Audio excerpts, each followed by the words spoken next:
नमस्कार, आप देख रहे हैं सवाल आपका और मैं हूं कायनात अंसारी। सरकार का बॉस कौन? राजस्थान में आजकल ये सवाल जो है जोर शोर से गूंज रहा है, उठ रहा है। राजस्थान में सियासी घमासान जारी है और मुख्यमंत्री अशोक गहलोत कैबिनेट के साथ लगातार बैठकें कर रहे हैं और इन बैठकों में राज्यपाल के फैसले पर मंथन किया जा रहा है। सीएम गहलोत विधानसभा का विशेष सत्र बुलाने को लेकर राज्यपाल के पास 3 बार प्रस्ताव भेज चुके हैं, लेकिन हर बार उनके प्रस्ताव पर आपत्ति जताते हुए राज्यपाल ने उसे खारिज कर दिया। गहलोत सरकार में परिवहन मंत्री प्रताप सिंह खाचरियावास का कहना है कि सत्र बुलाना हमारा कानूनी अधिकार है, राज्यपाल इस पर सवाल नहीं कर सकते। फिर भी राज्यपाल के प्रश्नों का उत्तर दिया जा रहा है और जहां तक 21 दिनों के नोटिस का प्रश्न है, 10 दिन पहले ही बीत चुके हैं, फिर भी राज्यपाल ने कोई तारीख जारी नहीं की है। बता दें कि राजस्थान सरकार द्वारा भेजे गए प्रथम 2 प्रस्तावों को राज्यपाल के खारिज किए जाने के बाद मुख्यमंत्री अशोक गहलोत ने विधानसभा सत्र बुलाने के लिए मंगलवार को एक तीसरा प्रस्ताव राजभवन भेजा था, जिसे राज्यपाल ने एक बार फिर से वापस लौटा दिया है। तो लगातार यहाँ गहमा गहमी बनी हुई है और हितों के टकराव का सिलसिला जारी है। राजस्थान में मुख्यमंत्री बनाम राज्यपाल जो है वो साफ तौर पर देखा जा सकता है। विधानसभा सत्र बुलाने पर क्यों चल रही है खींचतान? राज्यपाल पर कांग्रेस के आरोपों में कितनी सच्चाई? सत्र बुलाने में क्या जानबूझकर की जा रही देरी? और राज्यपाल का सत्र की मांग खारिज करना सही या गलत? अगर मंत्रिमंडल की बात मानने को राज्यपाल बाध्य है, तो फिर प्रस्ताव मानने से राज्यपाल क्यों कर रहे हैं इनकार? ये तमाम वो सवाल जो आज उठ रहे हैं और उठना लाजमी है, क्योंकि लोकतांत्रिक व्यवस्था में अगर सरकार यहां पर खुद चाहकर भी वो नहीं कर पा रही है जो वो करना चाहिए, तो एक बड़ा सवाल उठ जाता है उस व्यवस्था पर ही जो यहां पर खड़ी की गई है लोकतांत्रिक मूल्यों पर। तो क्या ये लोकतंत्र का ठीक प्रकार से जो उसे फॉलो करना है वो किया जा रहा है, या कहीं लोकतांत्रिक मूल्यों का हनन तो नहीं हो रहा है? आप भी इस विषय से जुड़े कोई भी आपके सवाल हो हम तक पहुंचा सकते हैं। अपनी बात हम तक आप कैसे पहुंचाएं, चलिए एक बार आपको दिखा देते हैं। नंबर प्लेट आपके टीवी स्क्रीन पर ये रही, नंबर पर कॉल करके आप भी हमारे साथ इस कार्यक्रम में जुड़ सकते हैं, कर सकते हैं अपना सवाल। और पूछना हो अगर कोई सवाल तो जिम्मेदार देंगे उन सवालों का जवाब। अपनी बात, अपना सुझाव, अपनी राय आप भी हम तक पहुंचा सकते हैं। सवाल आपका में ये मंच आपका है जिस पर आप अपनी बात रख सकते हैं। तो राजस्थान की सियासी हलचल से जुड़े ये सवाल आज खबर फास्ट ने भी उठाए हैं। इस वक्त हमारे साथ बातचीत के लिए ज्यादा अंजना मेघवाल जुड़ चुकी हैं। आप कांग्रेस की प्रवक्ता हैं, बहुत स्वागत है आपका अंजना जी।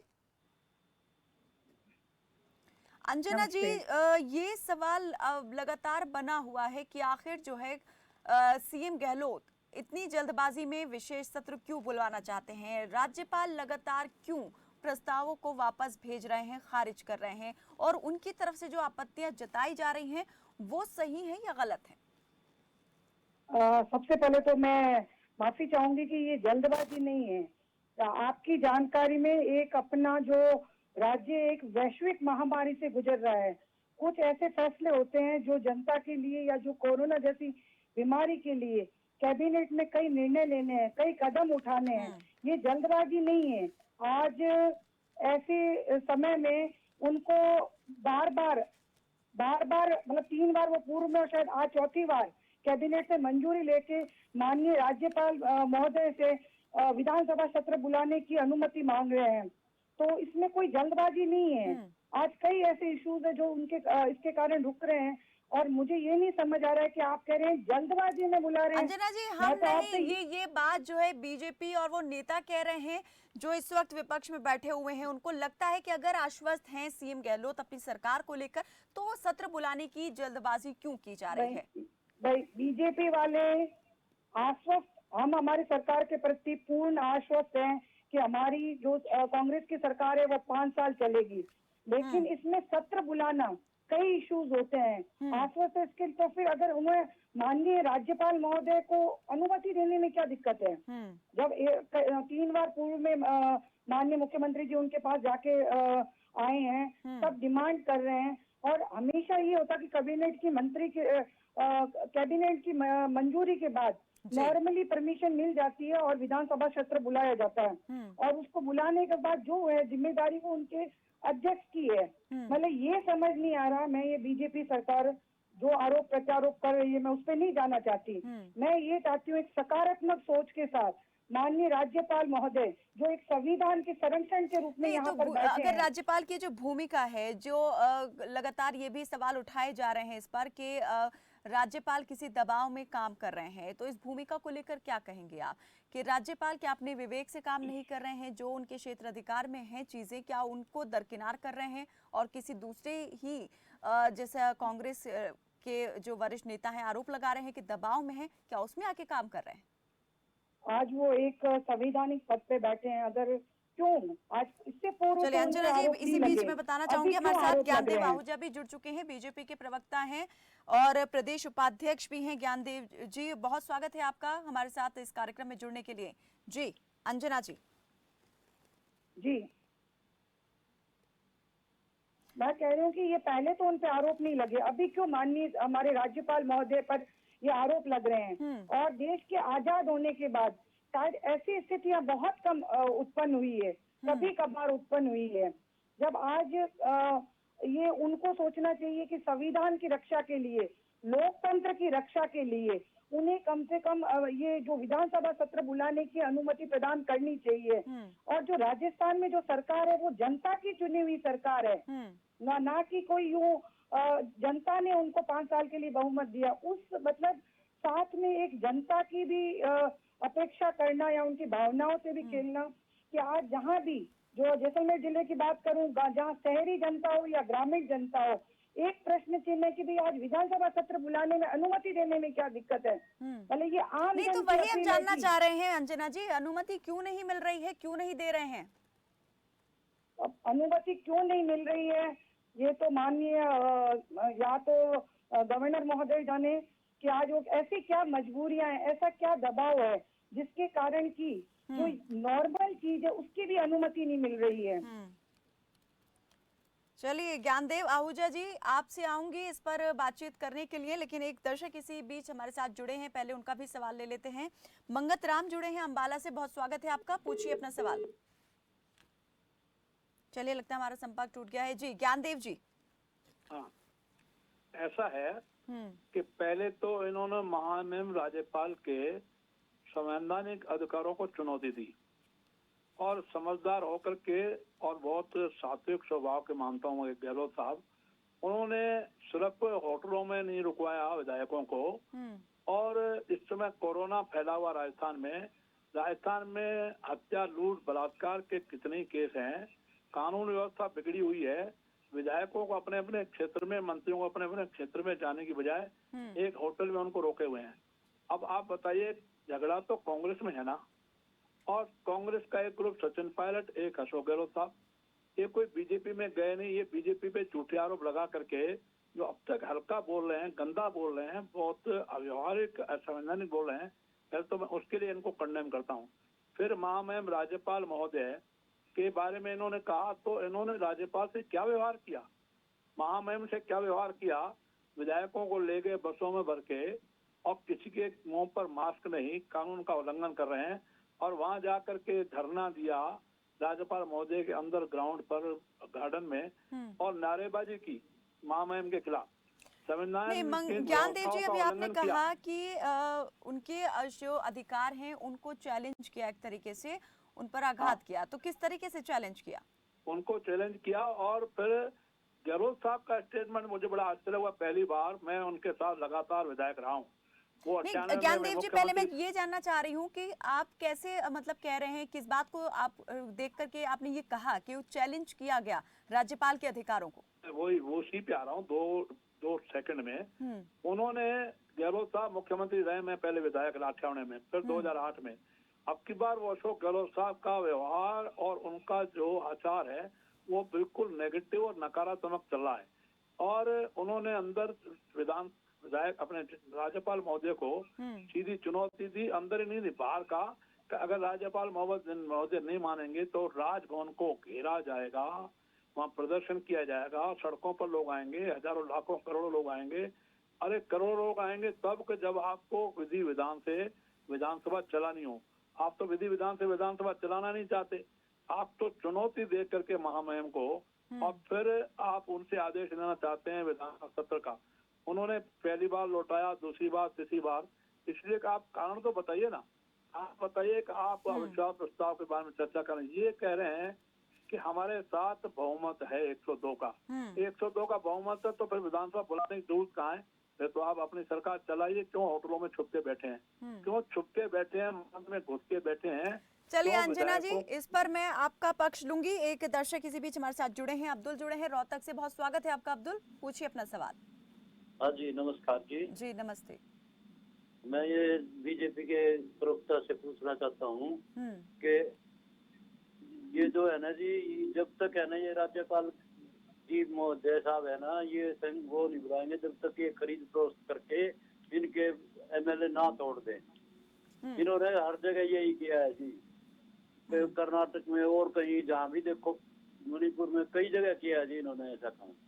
तो इनकी है ना, इनका कोई दिन ईमान नहीं रह रहा है।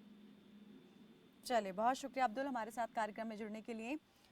जी ज्ञानदेव जी, तो मैं अभी जो दर्शक की बात आपने सुनी, महामहिम को चुनौती देके, संवैधानिक चुनौती देके, सड़क छाप चुनौती देके, संवैधानिक चुनौती देते कोई बात नहीं, सड़क पर उतरेंगे, प्रदर्शन करेंगे, राजभवन को घेरेंगे, ये खुद मुख्यमंत्री जी ने कहा। और उन मुख्यमंत्री जी ने कहा जो गृह मंत्री भी हैं। आप कानून के बजाय सड़क पर उतर रहे हैं, आप वैधानिक और संवैधानिक के बजाय सड़क पर चुनौती दे रहे हैं महामहिम को। तो महामहिम को कितना हार्ट हुआ होगा, महामहिम को, राज्यपाल महोदय को कितना कष्ट हुआ होगा, और उनकी मानसिक स्थिति को आप चुनौती दे करके आप क्या हासिल करना चाहते हैं? फिर इनके एक प्रवक्ता हैं श्रीमान प्रताप सिंह खाचरियावास, अब वो कह रहे हैं बयान बदल रहे हैं। वो कहते तो ये है कि बीजेपी के लोग बयान बदलते हैं। अब उन्होंने बयान बदला मुख्यमंत्री के, और उस घोषणा को कंडेम किया, खुद ने काटा। तो ये कहा कि महामहिम तो हमारे पूज्य हैं, हमारे संवैधानिक मुखिया हैं, उनको एक पत्थर पड़ेगा तो हम पत्थर खाने के लिए तैयार हैं।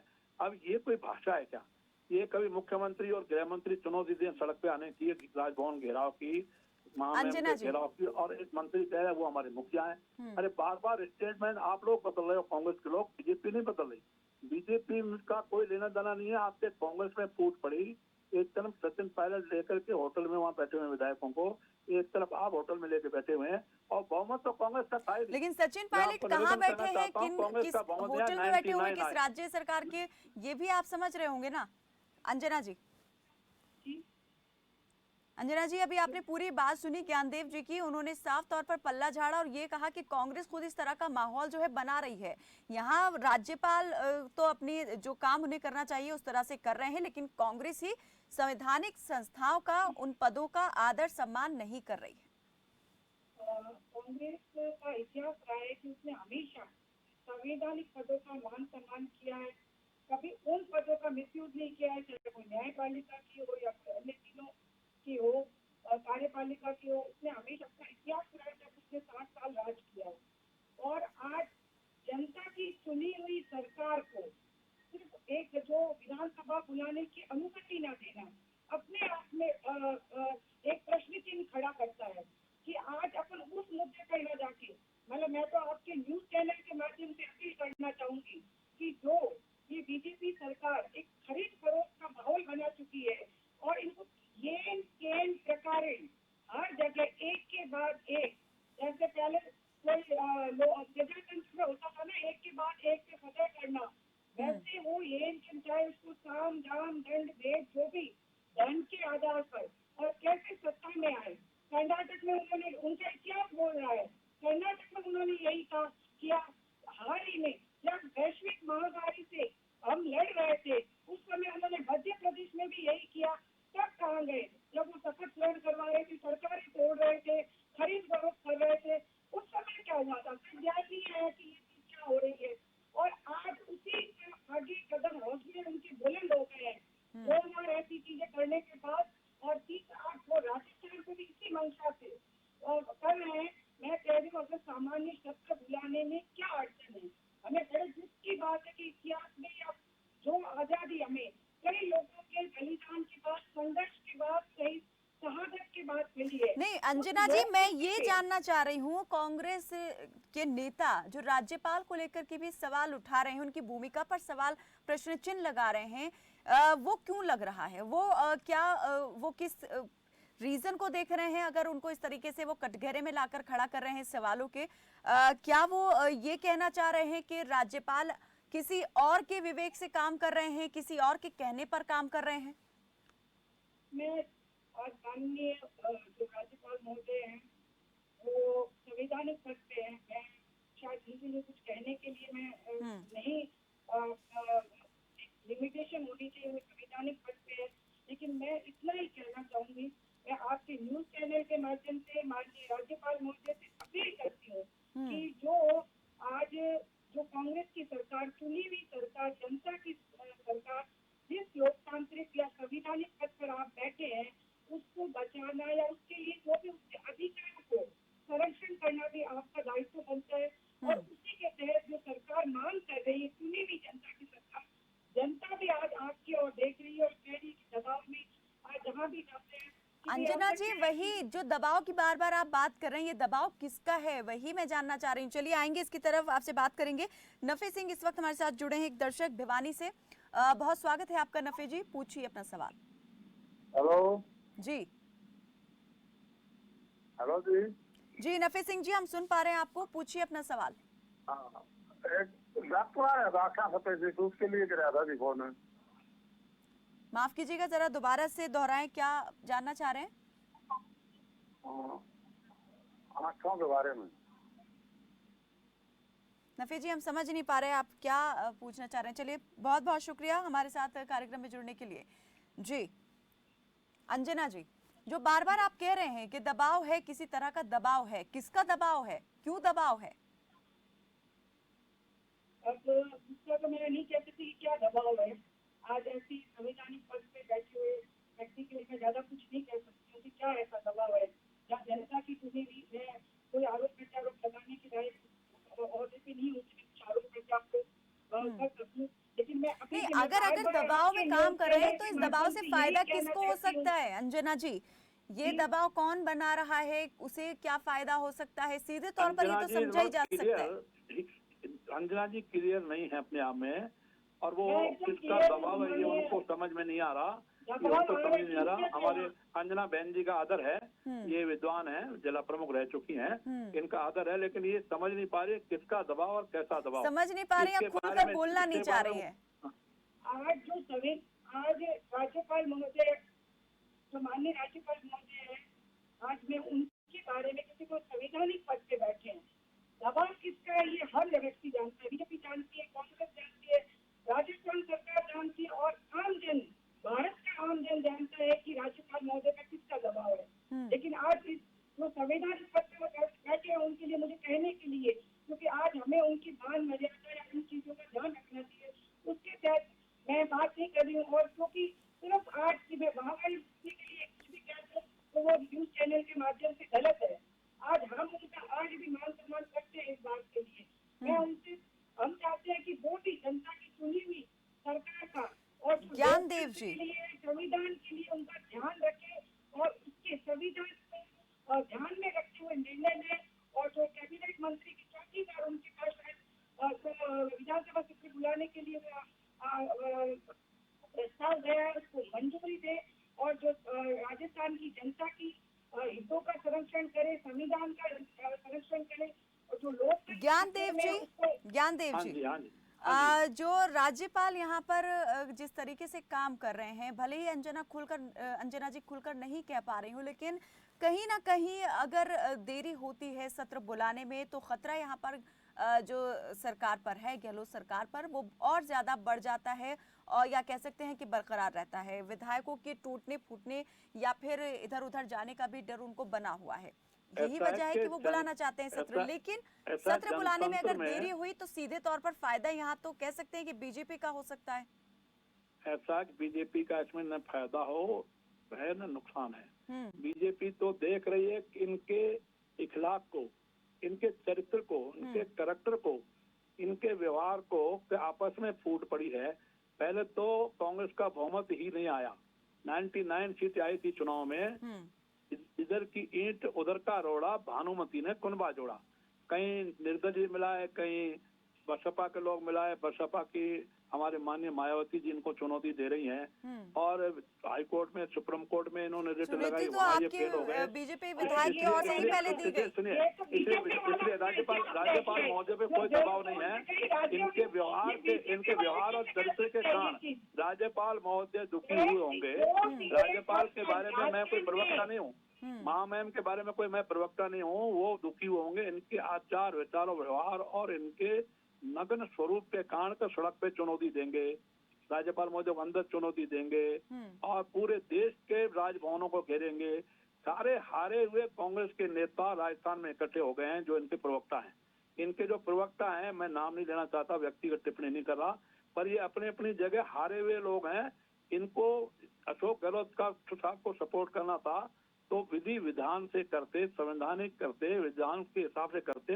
राज्यपाल महोदय क्या कर रहे हैं, मैं उनका प्रवक्ता नहीं हूँ, वो क्या कह रहे हैं, मैं उनका कोई स्टेट स्पोकर नहीं हूँ, स्पोकमैन नहीं हूँ, लेकिन इतना निश्चित है कि उनको इन्होंने हट किया है, राजभवन को घेरा है, हंगामा किया है, बहुमत इनका न था न है। और ये बसपा के लोग अलग हट गए, निर्दलीय अलग हट गए और फिर इस समय खुद कांग्रेस की फूट है, उसमें बीजेपी क्या करे। एक लास्ट में कहूंगा कि अब की बार गहलोत साहब बजाय जनतांत्रिक व्यवस्थाओं के बहुमत के, उसकी बजाय SOG, ACB, anti corruption, SOG, STF और एटीएफ के दबाव में, पुलिस के दबाव में और राज चलाना चाहते हैं। और एसओजी का नोटिस खुद अपने मुख्यमंत्री, उप मुख्यमंत्री को और मंत्री को, श्रीमान सचिन पायलट साहब को गहलोत साहब ने दिलवा दिया, इसलिए कुपित हुए। आपस में ज्ञानदेव जी, मैं ये जानना चाह रही हूँ कि अगर कैबिनेट कोई प्रस्ताव देती है तो उसको मानने के लिए राज्यपाल बाध्य होता है, लेकिन यहाँ पर ऐसा नहीं देखा जा रहा है। वो भी बड़े सवाल यहाँ पर खड़े करता है। जहाँ तक बाध्यता की बात है, मैं लगातार विधायक रहा हूँ। बाध्यता की जहाँ तक बात है, ये राज्यपाल महोदय अपने विवेक पर निर्णय लेते हैं।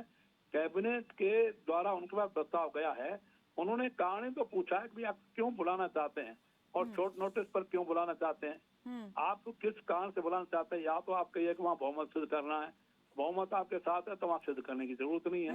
इसलिए उन्होंने कारण तो पूछा है राज्यपाल महोदय ने, और बाकी इस संबंध में अवैधानिक कारण तो कई बताए गए हैं कांग्रेस की तरफ से, लेकिन फिर वो संतुष्टि क्यों नहीं बन पा रही है। चलिए आएंगे इस पर। एक दर्शक हमारे साथ जुड़े हैं इस पर, देवाशीष फर्रुखाबाद से जुड़े हैं। बहुत स्वागत है आपका देवाशीष, पूछिए अपना सवाल। जी, मैं फिरोजाबाद से बिलोंग करता हूँ, चूड़ियों के शहर फिरोजाबाद से। और मेरा सवाल कांग्रेस और बीजेपी दोनों से ही है कि कहीं ना कहीं जो राजनीतिक नूरा कुश्ती है उसके बीच में कहीं ना कहीं जनता पिसती है, चाहे राजस्थान का प्रकरण हो या मध्य प्रदेश का प्रकरण हो या पूर्व में रहा हो या अब में रहा हो। कहीं ना कहीं ये साबित होता है, एंकर महोदया, मैं ये गुजारिश करना चाहता हूँ कि कहीं ना कहीं इन सभी राजनीतिक पार्टियों के वक्तव्य से ये साबित होता है कि यह केवल महज दिखावा भर है। जिसकी सत्ता होती है वो पूर्ण रूप से जनता को कहीं ना कहीं प्रताड़ित करने का काम करता है। और सत्ता पक्ष और विपक्ष दोनों मिले हुए हैं, चाहे कांग्रेस हो या बीजेपी हो, एक ही सिक्के के ये दो पहलू हैं। केवल जनता को बेवकूफ बना के राजनीतिक रोटियां सेकी जाती हैं। मजदूरों की वेदना हो, किसानों की वेदना हो, किसी की वेदना से इन्हें कोई सरोकार नहीं है। केवल राजनीतिक रोटी सिकनी चाहिए। राजनीतिक रोटियां अभी फिलहाल कोरोना को लेकर बिक रही हैं या सांसद और विधायकों को खरीदने की कवायद में बिक रही हैं। तो ये क्या कहना चाहेंगे कि जनता का जो आज भरोसा है, जिस तरीके का जो परिदृश्य है, क्या जनता आखिरकार जो नेताओं को लेकर आज कहने लगी है, मैं इनसे पूछना चाहता हूं कि क्या नेताओं के लिए क्वालिफिकेशन मस्ट नहीं होनी चाहिए राजनीति में? एक क्वालिफिकेशन, एक आयाम, जब एक आईएएस ऑफिसर, एक चपरासी तक के लिए एक एजुकेशन फिक्स है, तो क्या इन राजनेताओं के लिए एजुकेशन का प्रावधान नहीं होना चाहिए? चलिए, बहुत शुक्रिया देवाशीष हमारे साथ कार्यक्रम में जुड़ने के लिए। तो दोनों ही, अंजना मेघवाल जी, ज्ञानदेव आहूजा जी, आपने सुना कि कितनी पीड़ा है यहाँ पर लोगों को, और अब वो ये समझने लगे हैं कि जनता का हित नहीं देखते हैं राजनेता, स्वयं हित ही देखते हैं। जनहित के लिए काम करने के लिए आते हैं, लेकिन बाद में स्वयं हित पहले दिखने लगता है, सर्वोपरि दिखाई देने लगता है, और उसी के लिए आपसी घमासान मचता है। ऐसा है, आप अभी फिरोजाबाद के जिस बंधु ने कहा है, उन्होंने अपना रोष सही प्रकट किया है कि कोरोना की व्यवस्था करनी चाहिए सत्तारूढ़ पार्टी ने, कोरोना की व्यवस्था मजदूर किसानों के, गरीबों के लिए, कल्याण के लिए, और बलात्कार और कानून व्यवस्था जो बिगड़ रही है, हत्या, लूट, बलात्कार, उसकी व्यवस्था करने की बजाय आपस में कांग्रेस ही लड़े ना।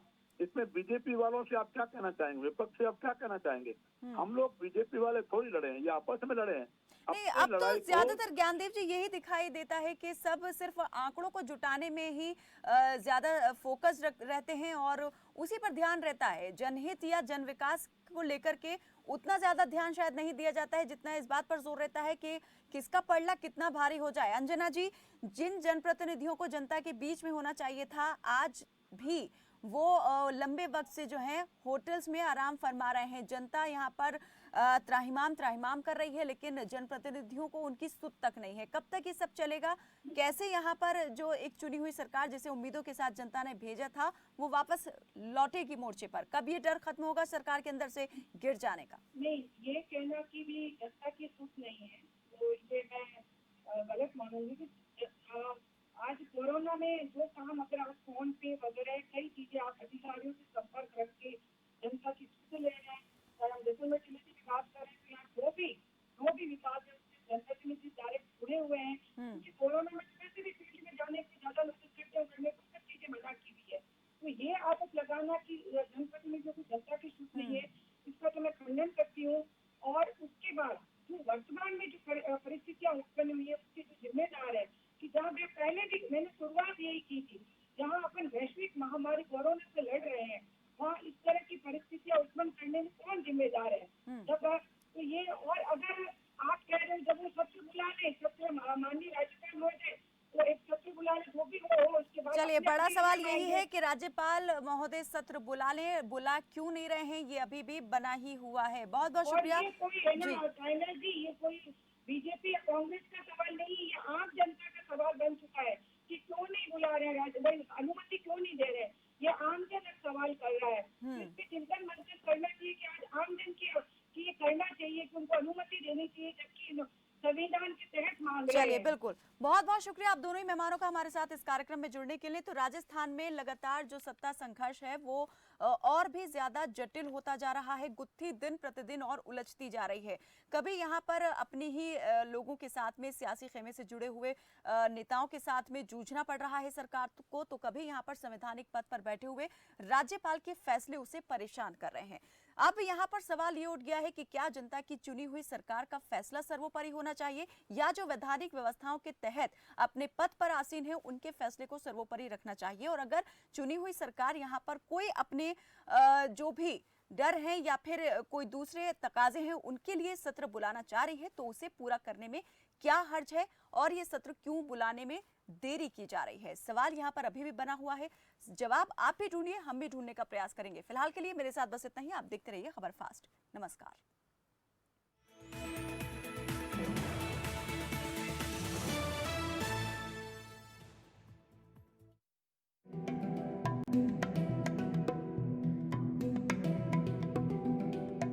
जी तोड़ मेहनत के साथ